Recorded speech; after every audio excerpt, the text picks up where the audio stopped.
สวัสดีครั้งนะครับต้อนรับทุกท่านกลับเข้าสู่การประชุมวิชาการระดับชาติ PULINET ครั้งที่ 14 ครับและทุกท่านครับในช่วงต่อไปจะเป็นการบรรยายในหัวข้อ Unlocking the Past Analyzing History and with Gale Digital Scholar Lab นะครับซึ่งจะบรรยายเป็นภาษาอังกฤษนะครับ Ladies and gentlemen, please join us in welcoming Mr. Vincent Cheah, Senior Product Manager from Cengage Learning Asia Please welcome.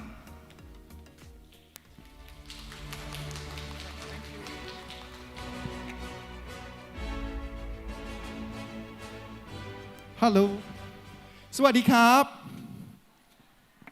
หล่อไหมขอบคุณมากครับ I'm Vincent from the Gale from Kuala Lumpur, Malaysia. So very happy to join you this time again.As we only have 50 minutes, I can't really talk much with all of you here.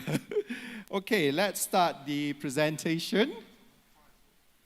Okay, first of all is about Gale. I believe you already know what Gale is doing. So we're actually doing a lot of the contents in the print, ebooks, databases, and then of course we have one very important thing, which is the digital archive products. So Gale Primary Source is one of the topics that I want to talk today.This is something that Gale been doing in the past 2 decades. What we really do is trying to digitize a lot of history documents, papers, newspapers, manuscripts, letters, and everything in the old generations and then make it available in the digital format. Okay? So we always say that there are some universities, they are always the best university in the world. Why? Can we be one of the best also? Yes, we can.One day, right? So one of the reasons why we always ask is like, why are these universities always on top in the best university in the world? One of the very simple reason is because they have the spatial collections that others library in the world that they do not have it, right? So they have all these unique collections that allows their students, their lecturers, their professors to do research, but we do not have it.So this is what we are trying to do, and I'm going to talk to you in the later slide. So we also know that in the world, there are like British Library and all that. They also have a lot of these collections. And what are they inside? Nobody knows. Until one day, you probably becomes the librarian there, or one day you have the opportunity to explore their collections. Then only you will know what are there inside their libraries.So in the past, a lot of researchers, professors, they want to do research. They have to pay air tickets, they have to pay the lodging, they have to pay the food, they have to pay the taxi, everything, just to get to this library and get to access to all these materials. It's time-consuming, it's cost non-effective. So there's a lot of issue there in the past. But in the digital era today, things may change. So that is what we're trying to do.We digitize all the documents in the electronics format. So this is some of the work that you can see. Then Gale is funding some of this to do the conservation work for all these old materials that are available in various parts of the library in the world. Okay? So that also means that Gale not doing this just for business, but we also try to help to preserve the physical copy so that the next generation have that future generation have the chance to look at the original document by itself. So we have about a team of 400 workers, day and night, not really day and night, 9 to 5, okay, trying to do the projects for us. So this journey started in year 2003. So it's about 20 years ago, whereby Gale first released a product called the Times newspaper.So if you can see, the Time newspaper, we digitized it from 1785 to 1985. 200 years of newspapers. We scan every single page of this newspaper, and then we make it available online. As long as you subscribe to it, you purchase it, you'll be able to access it anywhere in the world. So this is what the major change of Gale in terms of digitized works in our business. Okay? So it's a dream of database. This is talk more on about the products when the time it was first released to the market. Everybody was so impressed is because you'll be able to do full text searching on the product itself. Imagine 200 years of newspaper. If I ask you to find a word, let's say you want to look for Titanic. How are you going to find in 200 years of newspaper? But with the platform, with the technology, with the effort, Gale become the very first publisher that tries to make all this content searchable in the original format. So this is where you should be able to see, like for one of the example, the words Philippines there. Okay? It will highlight when the time you do the word Philippines. It will highlight when the time you do the word of Titanic. And it will show you exactly the cut-off of the news in the platform itself. So that's make everyone, researchers' life so much easier for them to do research. They do not need to flip the newspaper.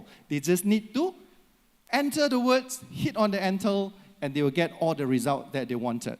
So this is one very, very important thing that Gale been achieved. And because of this success of the Times newspaper, then since then, Gale starting to launch so many other digital archive products, as you can see. Okay? So this content is become very, very important for the researchers, like in the Harvard University, in the Oxford University, and so on. So as long as your library affordable and can acquire some of it, you're actually giving the opportunity for them to explore the same content as the student or the professors in the top university that we talk about. Okay, so as you can see, all this content, they are unique to Gale, and there are no other publisher will do the same thing. If Gale do the Times, if Gale do the National Geographic, if Gale do the Economist, if Gale do the Financial Times, EBSCO wouldn't do it, JSTER wouldn't do it, right? So this is the facts, is because nobody or no company will want to duplicate an efforts to make the product that's similar and try to enter into the market. Okay? We are profit-making company, obviously, but we try to adjust the price for various markets so that it will make the pricing very flexible and justified to the various market. So this is the things that, as you can see, there are so many contents that we already make available in the Gale. So because we have all these so many contents, and researchers feel that, okay, if I already have this content, but something is still missing, I need something new. So this is where we introducing you the new things, which is we call this as the Gale Digital Scholar Lab. Okay, important, you must remember this. Okay, Gale Digital Scholar Lab, or sometimes we call it as a DS Lab. Okay, so this is one of the tools for the researcher, for the students to go beyond just the archive itself. Okay, so traditional for the Gale Digital Scholar, the student or whatever, they need to go and find the resources, and then they need to get the OCR, and they need to do the statistic output manually, or sometimes they have to write programs in order to get the result. Okay, so it becomes more and more challenging. Even sometimes I need an external hard drive to store all my this file, and sometimes my hard drive crash. Then I have problems, a lot of problems for the scholars and the students. They want to do this digital humanity stuff. Okay, so this is where we talk about it. When the time we talk about this digital humanity, there are 90% they actually want to do it, but they do nothing. Okay, and about 9% they probably will do something, and really there's only left about 1%. People that they have to work for it, they do it, and that is the challenge. So because of all these challenges, the Gale Digital Scholar Labs is being introduced is to help these problems, to resolve all these problems, and then so that the researchers can retrieve the information very much quicker. So first of all is to help to solve these three issues. First is to resolve the data, and then secondly is to make the data available on the cloud, and the third, to have these programs to run it out. I do not know why the screen is not showing in the program that is already pre-written. Okay, so in a very simple diagram here is like Gale prepare the flow of using the Gale Digital Scholar Lab by build, clean, and analyze. So build means that you just go to do the searching, and then you can get the contents that related to you. You create a content set, And then after that, we build the cleaning tool for some of the wordings or some of the terms that you do not relate it. You clean it, and then you just need to click on one button. The system will start to running and giving you the result that you're actually looking for. Okay? So this is the analyze tools that we have today. You may have seen some before, like the document clustering, engrams, sentimental analysis, and so on. So this is all the Gale Digital Scholar Lab. Then there is always a big question. What are they to do with the Gale Digital Archive that you're already having? Researcher, if they really want to know something, they have to put a lot of effort. Sometimes they put their entire life just to get a result. Okay? So that is a big challenge for them. Okay? So the tool is actually helping the researchers to get a precise information through whatever things that we already pre-built for them. Okay? So this is some of the examples that we have, like the document clustering. In terms of the huge databases, Time Digital, 200 years, and then we talk about 18th century collections online. There are 180,000 of books, e-books, okay? And then you're actually talking about others. Depends on what you have. So it's actually talking about millions of pages. So all of these millions of pages, you can use the tools. But unfortunately, if you want to run millions of pages, we need to have a supercomputer. Okay? So this tool allows you to analyze 10,000 articles. So out of these 10,000 articles, then you're running through like this document clustering. So what are these connections between of the 10,000 articles? Then it will cluster it out and show it to you in the different program, in the different icons there. So that's helping you to understand out of these 10,000 articles, what are their connections? So the main connection will be represented in the 10. If you want 20, you can generate 20. If you want 30, you will generate 30. So you want to find the connection of the 10,000 articles that you put into the data set. Okay? So another example. This one is very familiar to you, right? So you want to see that within this 10,000 articles, what are they talking about? So in this case, you see the bigger words is China. So you know that within this 10,000 articles, inside there, the main topics they're actually talking about is China, it's talking about the Portuguese, it's talking about British, and so on. So this is the tools. They're helping you to gather these 10,000 articles together, analyze, and give you the result. Okay? Just a click. But last time is not, right? Last time you have to build yourself. So this is why Digital Scholar Lab has become very, very important if your library have a lot of these digital archive materials or the raw materials. Okay? So I show you some more example. So this is called engram, another ways of format. So as I told you, that is the topics that cover about China, cover about the Portuguese. Then after that, you see something like we call THMR or Hong or Kong. Okay? So these are the things that we call it as a words that you can actually clean it away so that you get more and more precise information. All right?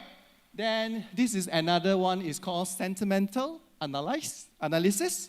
Okay, so it's throughout the years. All of these 10,000 without this period of time. How sentimental is about the content that we people talk about it. Okay, one of the example that I didn't show it to you here, for instance, when 1997 Hong Kong returned back to China. Okay? So if you try to generate this sentimental diagram in 1997 or 96 or 98, you should be able to see a lot of negative sign. Okay? So this is also another ways to analyze to help the researchers to understand during the period of time how these people's feelings about the topics that they're actually doing the research. So this is another ways of doing research. While we look at this part here, it may be just a diagram, just like that. To us, it's nothing. To researchers, they may take their entire life just to get this table. This is very important message. Okay? So this is another way for telling you. So strong negative means that a lot of the contribution or the content itself, they are sad story. They are not happy about it. Okay? Neutral means that, okay, nothing much better and so on. So, and there are many, many more that we have in the tools itself. So always remember, Gale Digital Scholar Labs is really one of the very important tools that Gale develops to help our researchers, especially the scholars who really wants to dig into the contents from the Gale Digital Archive that we already have it. All right? So it may be very first time for you to come across this particular term, Gale Digital Scholar Labs or something. So, but it's something that you will be learned through along the way. And Gale are very happy in a ways that we can share the tools and the contents that are available from us to you. Okay? So 15 minutes. Thank you.